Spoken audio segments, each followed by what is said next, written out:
Hey, what's up everyone? My name is Dustin Miller, and thank you for tuning in to my brand new YouTube series, Remedy Studios.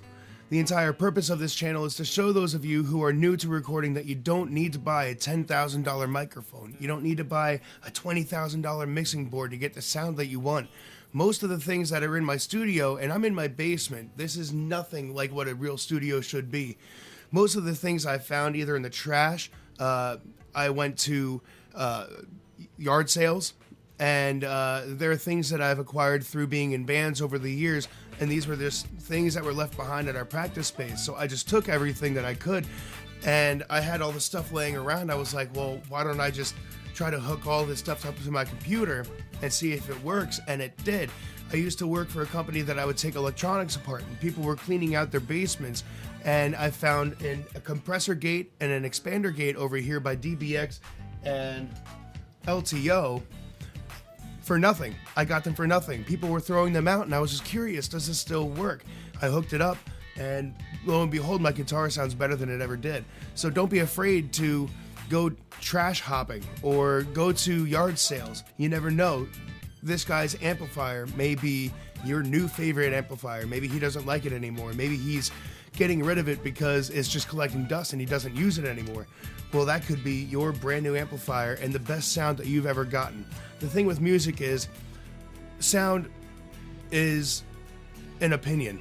Just because somebody else doesn't like it doesn't mean that you shouldn't like it either. If you love it and you're excited about it, that's your music, okay?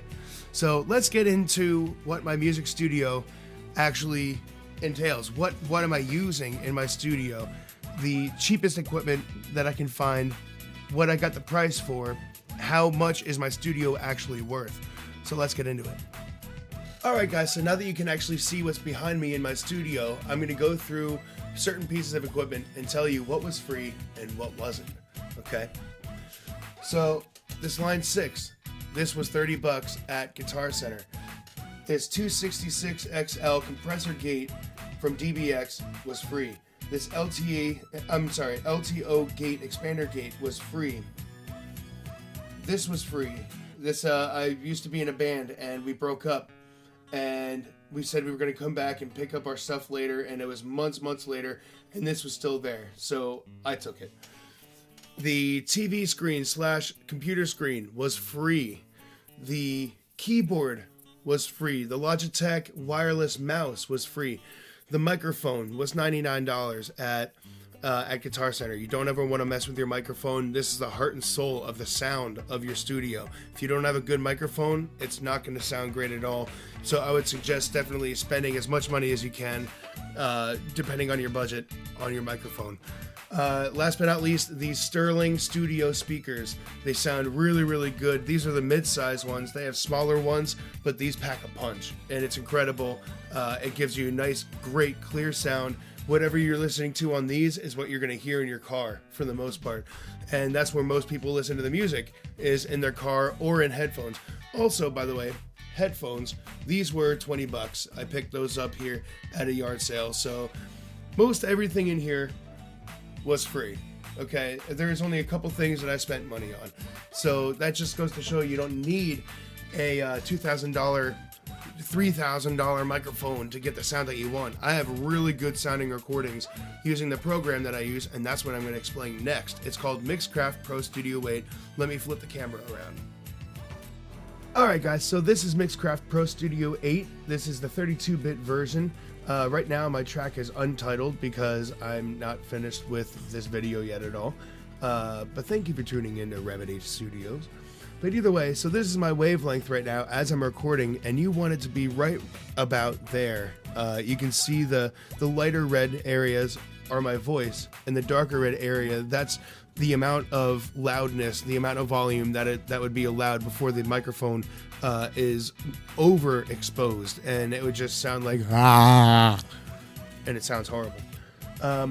Let's go through. I just want to take you through Mixcraft as quick as I can, real quick, and then you can check it out if you want. You can look up other videos of it, but I just want to show you because I really love this program. You have all these different samples. Let's go back to all.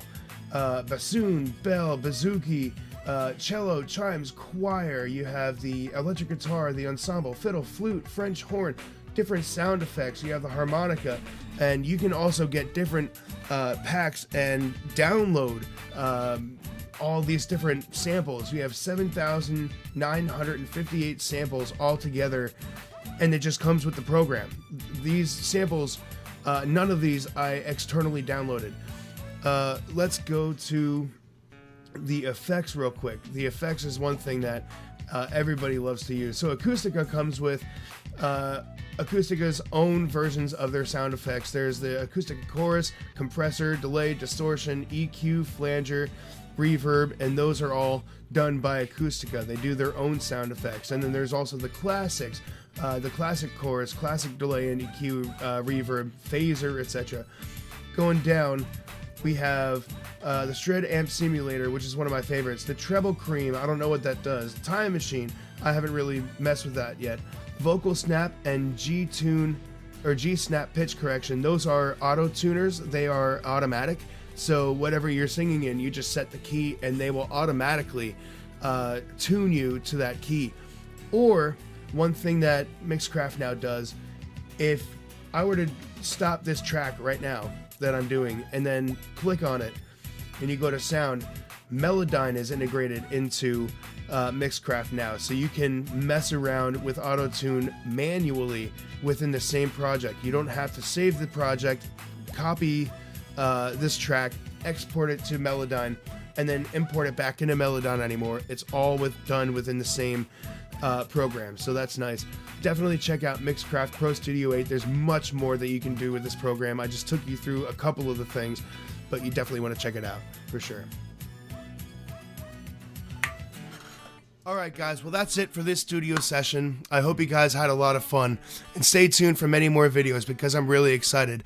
I'm doing this because I really want to help out the small guys. I really want to help you guys out who don't have an outlet, who don't have the budget to go to an actual studio, a professional studio, and record all this stuff. You have to start off small, and if you can afford your own home studio for under $450 like I have, then you can do everything that I can do and all the background music that you heard during throughout this video.